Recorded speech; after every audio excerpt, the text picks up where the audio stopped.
Bismillahirrahmanirrahim. Assalamualaikum warahmatullahi wabarakatuh. Anak-anakku yang soleh dan solehah, berjumpa kembali di channel Guru Cerdas ya. Pada kesempatan kali ini kita akan membahas mengenai bab 4, yaitu materi lebih dekat kepada Allah dengan mengamalkan sholat sunnah. Adapun submaterinya adalah sholat sunnah yang berjamaah. Tetapi bagi kamu yang belum subscribe, silahkan subscribe dulu. Sholat sunnah adalah sholat yang dianjurkan untuk mengerjakannya. Jadi sifatnya tidak wajib, hanya dianjurkan. Orang yang melaksanakan sholat sunnah mendapatkan pahala dan keutamaan dari Allah Subhanahu wa Ta'ala. Namun, jika seseorang tidak melaksanakan sholat sunnah, maka dia tidak berdosa. Dalam hal melaksanakan sholat sunnah, Rasulullah memberi teladan yang penuh dengan kemuliaan. Beliau selalu mengerjakannya seperti sholat rawatib, sholat duha, sholat witir, dan sebagainya. Di antara sekian banyak sholat sunnah, ada yang ditekankan untuk dikerjakan secara berjamaah, tetapi ada yang dikerjakan secara munfarid atau sendirian. Dan ada yang bisa dikerjakan apakah itu secara berjamaah ataupun secara munfarid. Secara lebih rinci, sholat-sholat sunnah yang dilaksanakan secara berjamaah adalah sebagai berikut. Yang pertama adalah sholat Idul Fitri, yang kedua sholat Idul Adha, kemudian sholat kusuf atau sholat gerhana matahari ya, sholat khusuf atau sholat gerhana bulan, dan sholat istisqa atau sholat meminta hujan. Sekarang kita akan membahas sholat Idul Fitri dan sholat Idul Adha atau sholat Idain ya. Sholat Idul Fitri adalah sholat sunnah 2 rakaat yang dilaksanakan pada hari raya Idul Fitri pada setiap tanggal 1 Syawal setelah melaksanakan puasa Ramadan selama 1 bulan. Hukum melaksanakan sholat sunnah ini adalah sunnah muakkadah, artinya sangat dianjurkan sekali. Id artinya kembali, yaitu dengan hari raya Idul Fitri kita kembali dihalalkan untuk berbuka, seperti makan dan minum di siang hari yang sebelumnya selama bulan Ramadan hal itu adalah dilarang. Nah sekarang sholat Idul Adha, yaitu sholat yang dilaksanakan pada hari raya Kurban atau hari raya Idul Adha. Sholat ini dilaksanakan pada pagi hari tanggal 10 Zulhijjah, bertepatan dengan pelaksanaan rangkaian ibadah haji di Tanah Suci. Dengan demikian, orang yang sedang melaksanakan ibadah haji tidak disunahkan melaksanakan sholat Idul Adha. Bagi orang yang tidak sedang melaksanakan ibadah haji, hukum melaksanakan sholat Idul Adha adalah sunnah muakkad, artinya sangat dianjurkan. Nah, tata cara sholat Idul Fitri dan Idul Adha itu sama.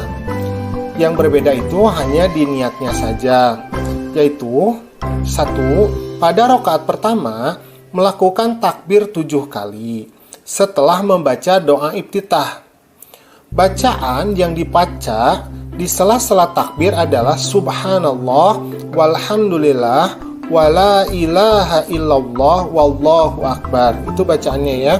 Pada rakaat kedua, melakukan takbir 5 kali setelah takbir intiqal. Takbir intiqal itu maksudnya adalah takbir penggantian dari satu gerakan ke gerakan yang lain. Setelah sholat, maka dilanjutkan dengan khutbah.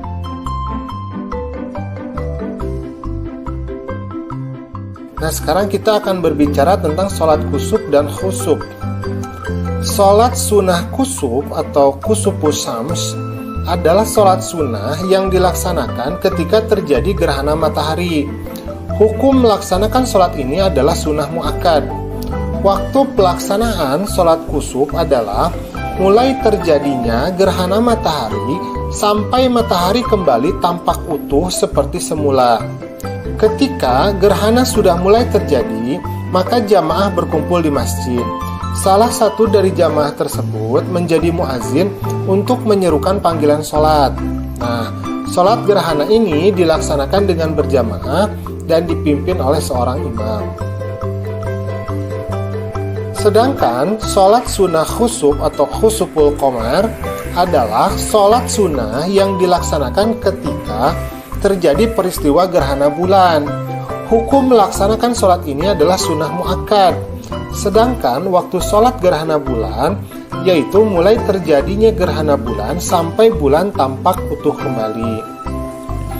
Hal yang membedakan sholat khusuf dibandingkan sholat pada umumnya adalah dalam sholat khusuf setiap rakaat terdapat 2 kali membaca surat Al-Fatihah dan 2 kali ruku.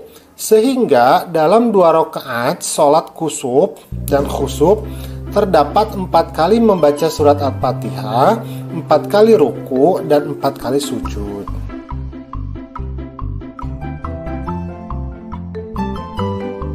Nah, sekarang kita akan membahas sholat istisqa. Sholat sunnah istisqa adalah sholat sunnah 2 rakaat yang dilaksanakan untuk memohon diturunkannya hujan. Pada saat terjadi kemarau yang berkepanjangan sehingga sulit mendapatkan air, disunahkan untuk melaksanakan sholat istisqa untuk mendekatkan diri kepada Allah, memohon ampun seraya berdoa agar segera diturunkan hujan. Sebelum dilaksanakannya sholat istisqa, diharapkan untuk berpuasa selama 4 hari berturut-turut.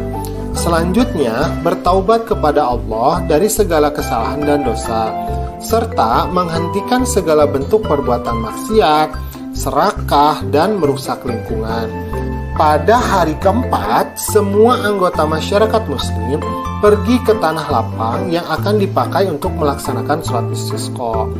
Mereka dianjurkan berpakaian sederhana serta disunahkan untuk membawa binatang peliharaan ke tanah lapang tersebut.